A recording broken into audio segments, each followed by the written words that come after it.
bana b'Imana birakwiriye ko ureba neza niba inyubako yawe yubatse neza. Kwizera kwawe kugomba kubaka ku ijambo ry'Imana. Uramenye ntukakubake wenda ntugapfe kuyoboka ibintu kubera wabisanze hakwegereye. Uramenye ntukabikore bitewe nuko binezeza kamere yawe ko batavuga ku byawe. Oya, ugomba gushakisha inzira izatuma Imana ikwemera, kuko kuba byemerwa iwanyu ntabwo kigiye cyerekana ko n'Imana ibyemera. Genzura neza urebe ko inyubako yawe yubatse neza. Reba ko wubatse ku rufatiro ruzima. Abakolosayi igice cya mbere umurongo 23 haratubwira ngo ngaho Abakolosayi igice cya mbere 23 hati niba muguma mu byo twizera mwubatswe neza ku rufatiro mutanyeganyega kandi mutimurwa ngo muvanwe mu byiringiro biheshwa no kwizera biheshwa n'ubutumwa bwumvise bwabwirije mu baremwe bose bari munsi y'ijuru, ariko nje Paulo nahindukiye umubwiriza wabwo. Niba muguma mu byo twizera mwubatswe neza ku rufatiro mutanyeganyega, ibyo twizera dufite amahame twizera tugomba kubakaho.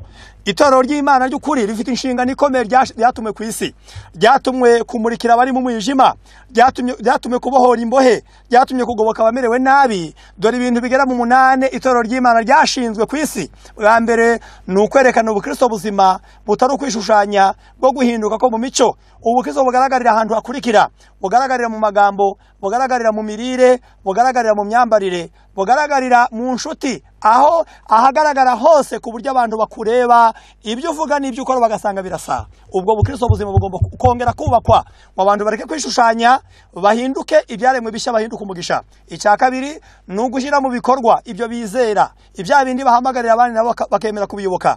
Icya gatatu kwerereza amategeko y'Imana yasiribanzwe ngo abantu bongere bayubake neza.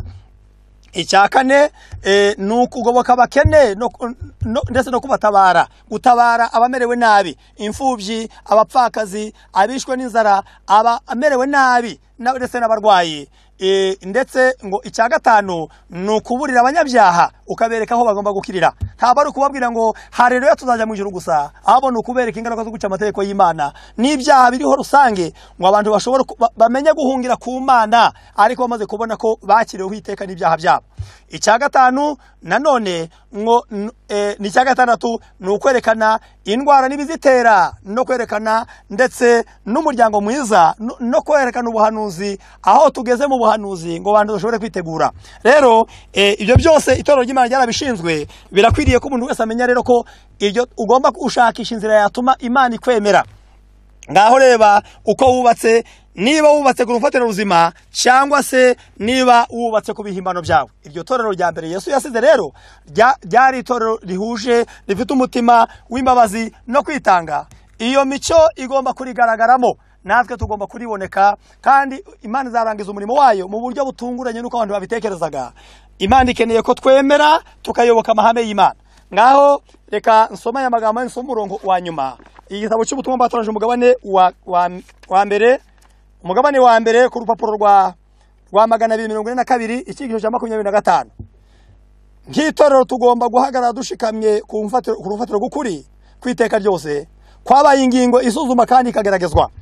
Tugomba guhagarara dushikamye ku nkingi zikomeza kwizera kwacu. Amahame y'ukuri Imana yahishuye niyo yagize urufatiro nyakuri rwo kwizera kwacu, niyo yatugize abo turi bo. Amahame yo kwizera niyo agize urufatiro rwo kwizera kwacu, niyo yatugize abo turi bo. Imyaka yatambutse ntacyo yagabanije ku gaciro k'ayo mahame. Umanzi ahora yihatira gukura uko kuri mu mwanya wako ngo agusimbuze inyigisho zipfuye. Imyaka myinshi yatambutse, nubwo itorero ry'intumwa ryabayeho guhera mu ijana rya mbere, igihe kikagera ubuhakanyi bukiyongera bukaboneka. Nyuma hakaza imyizerere ipfuye itandukanya ivana abantu ku rufatiro ruzima. Abantu bakareka kubaha amategeko y'Imana bagashyiraho ibihimbano by'abantu. Ngo nubwo imyaka myinshi yatambutse ngo ntacyo yagabanije ku gaciro k'ayo mahame. Umanzi ahora yihatira gukura uko kuri mu mwanya wako ngo agusimbuze inyigisho zipfuye. Azakoresha uburyo bwose bushoboka ngo agere ku migambi ye y'ubugome bukaze. Ariko Uwiteka azahagurusa abagabo bazi gushishoza, bazamenya gushyira ukuri mu mwanya wako nk'uko kwabagejweho muri gahunda y'Imana.